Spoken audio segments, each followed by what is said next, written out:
Usha homeopathy Telugu ఛానల్కు స్వాగతం.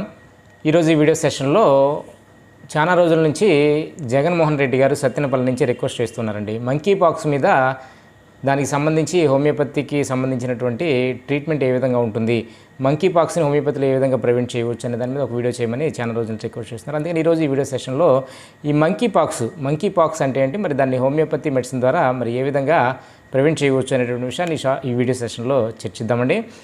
ఈ మంకీ పాక్స్ అనగానే మనకు మంకీస్ ద్వారా వచ్చేటటువంటి ఒక డిసీజ్ అనేటటువంటి విషయం మనకు అర్థమవుతుంది. ఇది మంకీస్ ద్వారానే కాదండి, ఇది వైరల్ డిసీజ్ అనమాట. ఇది మంకీస్ ద్వారా రావచ్చు, లేదంటే ఇతర ఏదైనా పెంపుడు జంతువుల ద్వారా అయినా రావచ్చు, ఎలుకల ద్వారా రావచ్చు, ఉడతల ద్వారా రావచ్చు. ఈ వైరస్ని మనకి ఆ జంతువులు క్యారీ చేస్తాయండి. ఇది ఎంపాక్స్, ఇది స్మాల్ పాక్స్. ఇంతకుముందు అమ్మవారు అనేవాళ్ళు కదా స్మాల్ పాక్స్. ఈ స్మాల్ పాక్స్ వైరస్ యొక్క రూపాంతరం చెందినటువంటి వైరసే మంకీ పాక్స్. ఈ స్మాల్ పాక్స్ ఫ్యామిలీకి చెందినటువంటి వైరస్ అండి ఇది. మరి దీని గురించి ఎందుకు ఇంత భయపడుతున్నారంటే, దీంట్లో డెత్ రేట్ అనేది ఎక్కువగా ఉండటమే కారణం అండి. నియర్లీ అంటే పేషెంట్ యొక్క రెసిస్టెన్స్ తక్కువగా ఉంటే నియర్లీ ఒక 10% డెత్ రేట్ అనేది ఒక 10% కూడా రైజ్ అయ్యేటటువంటి అవకాశం ఉంటుందండి. మీకు అంతా కొంచెం ఎక్కువగా ఎక్కువ సిమ్టమ్స్ని ఎక్కువగా వెగరస్గా కలిగించి ఈ డెత్ని కలిగించేటటువంటి ఈ వైరస్. అందువల్ల ఎక్కువగా దీని గురించి అలర్ట్ అవ్వడం అనేది జరుగుతుందండి. కొంచెం అజాగ్రత్తగా ఉంటే ఈ స్మాల్ పాక్స్ స్ప్రెడ్ అయినట్టే ఈ మంకీ పాక్స్ కూడా ఎక్కువగా మరి పబ్లిక్లో ఎక్కువగా స్ప్రెడ్ అయ్యి ఎక్కువ డెత్ని కలిగించేటటువంటి అవకాశం ఉంటుందండి. మరి మంకీ పాక్స్ కలిగినటువంటి వాళ్ళలో, ఈ మంకీ పాక్స్ ఇన్ఫెక్ట్ అయినటువంటి వాళ్ళలో సిమ్టమ్స్ ఏ విధంగా ఉంటాయంటే, మీకు ఇది ఒక 5 స్టేజెస్లో ఇది రన్ అవుతుందండి. స్టార్టింగ్ స్టేజ్లో మీకు దీని యొక్క ఒకసారి వైరస్ ఇన్ఫెక్ట్ అయిన తర్వాత ఒక 3 రోజుల నుంచి ఈ 17 రోజుల్లోపు ఎప్పుడైనా కూడా మీకు సిమ్టమ్స్ అనేది డెవలప్ అవ్వచ్చండి. ఇది ఒక 4 వీక్స్ వరకు ఈ సిమ్టమ్స్ అనేది ఉండొచ్చు. మరి స్టార్టింగ్ స్టేజ్లో మీకు జ్వరంతో స్టార్ట్ అవుతుంది. ఈ జ్వరం వస్తుంది, తర్వాత బాడీ పెయిన్స్ రావచ్చు, హెడేక్ రావచ్చు, అలాగే థ్రోట్ పెయిన్ రావచ్చు. లింఫ్ గ్లాండ్స్, మీకు శరీరంలో మీకు ఆ లింఫ్ గ్రంథులు ఎన్లార్జ్ అవ్వడం అనేది జరుగుతుంది. స్టార్టింగ్ ఇనిషియల్ స్టేజ్లో ఫీవర్తో పాటు మీకు ఒక ఫ్లాట్గా ఉన్నటువంటి ఒక చిన్న మచ్చలు లాంటివి ఏర్పడతాయండి చర్మం మీద. ఆ తర్వాత స్లోగా మచ్చలు అనేది రైజ్ అవ్వడం అనేది జరుగుతుంది. దాంట్లో నీరు చేరటం జరుగుతుంది. దాంట్లో తర్వాత పస్ చేరటం అనేది జరుగుతుంది. ఈ తర్వాత పస్ అనేది ఎండిపోయి గ్రాడ్యువల్గా మీకు క్రస్ట్ లాంటిది ఒక పెచ్చులు కట్టడం అనేది జరుగుతుంది. ఆ పెచ్చులు ఊడిపోతాయి. ఆ పెచ్చులు ఊడిపోయే టైంలో మీకు హైలీ ఇన్ఫెక్టివ్ అనమాట. ఇతరులకి అది ఎక్కువగా స్ప్రెడ్ అవడానికి అవకాశం ఉంటుంది. అలాగే మంకీ పాక్స్ వచ్చిన వాళ్ళతో సెక్షువల్ కాంటాక్ట్లో ఉన్నా కూడా వాళ్ళకి ఏ విధమైనటువంటి వాళ్ళు వాడినటువంటి డ్రెస్ వాడినా, తర్వాత లేదా వాళ్ళ బాడీ ఫ్లూయిడ్స్ మన మీద పడినా, అంటే ఉమ్ము కానీ లేదంటే యూరిన్ కానీ మోషన్ కానీ అది కాంటాక్ట్లోకి వచ్చినా కూడా మనకు ఇది ఈజీగా స్ప్రెడ్ అయ్యేటటువంటి అవకాశం ఉంటుందండి మంకీ పాక్స్ అనేది. ఇది ముందే చెప్పుకున్నాం కదా, ఇది కొంచెం మీకు ఎక్కువగా డెత్ రేట్ కలిగించేటటువంటి ఈ వైరస్, కొంచెం డేంజరస్ వైరస్ అనమాట ఇది.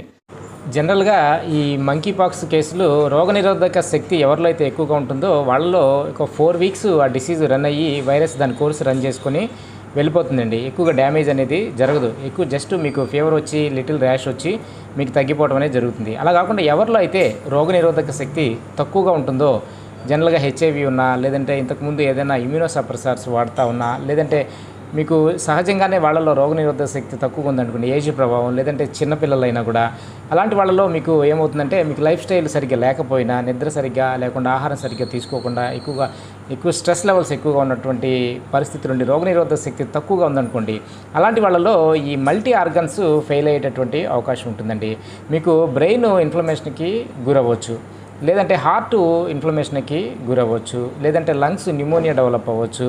అట్లా మీకు ఈ ఆర్గన్స్ మీకు మేజర్ ఆర్గన్స్ ఇన్ఫ్లమేషన్కి గురయ్యి అది ప్రాణాపాయంగా కూడా దారితీయవచ్చు. అందువల్ల ఇది రోగనిరోధక శక్తి తక్కువగా ఉన్న వాళ్ళని ఎక్కువగా మీకు దీన్ని అలోపతిలో ఏ విధంగా ట్రీట్ చేయొచ్చు అంటే, అలోపతిలో ఏ విధమైనటువంటి మెడిసిన్స్ లేవని మనం ఇంటర్నెట్ అంతా సెర్చ్ చేస్తే మీకు తెలుస్తుంది. అలోపతిలో ఈ వైరల్ డిసీజ్కి డైరెక్ట్గా మీకు ఈ వైరస్ మీద పనిచేసేటటువంటి మెడిసిన్స్ ఏది కూడా లేవు. ప్రివెన్షన్ ఈజ్ ద బెస్ట్ అని అందులో చెప్పడం జరుగుతుంది. కానీ హోమియోపతి విషయానికి వస్తే మీకు ఈ మంకీ పాక్స్ ఈ లక్షణాలు కలిగినటువంటి మనకు హోమియోపతి మందులు ఏదైనా ఉన్నాయా అని కనుక మనం ఎక్కువ ఆలోచిస్తే, దీంట్లో మనకు ఎక్కువగా ఈ పల్సటిల్లాకి దగ్గరగా ఉండేటటువంటి లక్షణాలు ఈ మంకీ పాక్స్లో ఉంటాయండి. దీని తర్వాత హెపార్ సల్ఫ్, పల్సటిల్లా తర్వాత మీకు హెపార్ సల్ఫ్ ఇండికేట్ అయ్యేటటువంటి అవకాశం ఉంటుందండి. కాబట్టి ఈ స్టార్టింగ్ స్టేజ్లో మీరు కనుక మంకీ పాక్స్ స్టార్టింగ్ స్టేజ్లో, లేదంటే మంకీ పాక్స్ ప్రివెంటివ్గా మీరు ఈ పల్సటిల్లాని వాడొచ్చండి. ప్రివెంటివ్గా వాడాలంటే పల్స్టిల్లా 30 తీసుకొని డైలీ ఉదయం పూట ఒక 2 మాత్రలు 3 రోజులు పాటిస్తే ఈ మంకీ పాక్స్ నుంచి ప్రివెన్షన్ అనేది మనకు లభించేటటువంటి అవకాశం ఉంటుంది.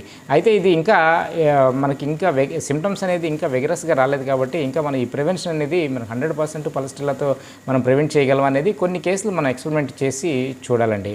ఈ పల్స్టిల్లా ఇండికేట్ అయ్యేటటువంటి అవకాశం ఎక్కువగా ఉంది ఈ కేసుల్లో. తర్వాత ఆల్రెడీ ఇన్ఫెక్ట్ అయిపోయి స్క్వాబ్స్ ఫామ్ అయ్యి మీకు పస్ ఫామ్ అవుతుంది చూసారా, అలాంటి కేసుల్లో మీరు హెపార్ సల్ఫ్ 1 mg కనుక ఒక 2 pills ఇస్తే మీకు డిసీజ్ ఇంకా ఫర్దర్గా మీకు ప్రోగ్రెస్ అవ్వకుండా ఉండేటటువంటి అవకాశం ఉంటుందండి. మరలా ఇది మంకీ పాక్స్ అనేది ఫ్యూచర్లో మరలా రాకుండా పూర్తిగా దీన్ని ఎరాడికేట్ చేయాలంటే వ్యారియోలినం అనేటటువంటి నోసోడ్ తీసుకొని ఒక 2 pills ఇస్తే మరలా రాకుండా ఉండేటటువంటి అవకాశం ఉంటుందండి. మనం ఈ మెదడు వాపు కేసుల్లో ఈ బెల్లడోనా, కాల్కేరియా కార్బు, తర్వాత ఈ ట్యూబర్క్లినం ఇలా సీక్వెన్స్లో ఇచ్చిన తర్వాత ఈ మంకీ పాక్స్ మనకి ఈ బెల్లడోనా మనకి ఈ మెదడు వాపు అనేది చాలా కేసులు మరలా రాకుండా ఆగిపోవడం అనేది జరిగిందండి. అలాగే ఈ మంకీ పాక్స్లో కూడా మనం ఈ పల్స్టిల్లా, ఈ హెపార్ సల్ఫ్, వ్యారియోలినం ఇలా సీక్వెన్షియల్గా వాడి ఈ మంకీ పాక్స్ని మనం పూర్తిగా క్యూర్ చేసేటటువంటి అవకాశం ఉంటుందండి. మనం ఇనిషియల్గా మనం ఈ పల్స్టిల్లా ఇచ్చి చూస్తే చాలా కేసుల్లో మరి ఈ ప్రివెంట్ అయ్యేటటువంటి అవకాశం ఉంటుందండి. ఇంకా ఫర్దర్గా ఇది ఫైనల్ వీడియో కాదు, ఇంకా ఫర్దర్గా దీని మీద ఎక్స్పెరిమెంట్స్ చేసిన తర్వాత ఈ పల్స్టిల్లా ఎంతవరకు పనిచేస్తుందని మనం కొంచెం ఎక్స్పెరిమెంటల్గా కొన్ని కేసుల్లో వాడిన తర్వాత కానీ మనం దీన్ని ఫైనల్ చేయలేమండి. మరి ఇది ఈరోజు ఈ మంకీ పాక్స్ని హోమియోపతిలో ఏ విధంగా ప్రివెంట్ చేసేటటువంటి అవకాశాలు ఉన్నాయి అనే దాని మీద వీడియో సెషన్లో కొంతవరకు మనం చర్చించామని అనుకుంటున్నాను. తిరిగి వేరొక వీడియో సెషన్లో కలుద్దాం. మరి మీలో చాలామంది ఉషా హోమియోపతి తెలుగు ఛానల్ని సబ్స్క్రైబ్ చేసుకోకుండానే మీరు వీడియోలు చూస్తున్నారండి. మరి వీడియో నచ్చినా కూడా మీరు వీడియో చేయమని అడుగుతున్నారు కానీ ఆ వీడియోని షేర్ చేయడం, లైక్ చేయడం అలా చేయట్లేదు. మీకు ఈ కంటెంట్ కనుక ఉపయోగపడింది అనిపిస్తే తప్పకుండా లైక్ చేయండి, షేర్ చేయండి. మరి మన సబ్స్క్రైబర్స్ కౌంట్ 30,000కి వెళ్ళడానికి మీ సహకారం అనేది లభిస్తుందని నేను కోరుకుంటా ఉన్నాను. మరి తిరిగి రేపు వేరొక వీడియో సెషన్లో కలుద్దాం. మరి అంతవరకు సెలవు.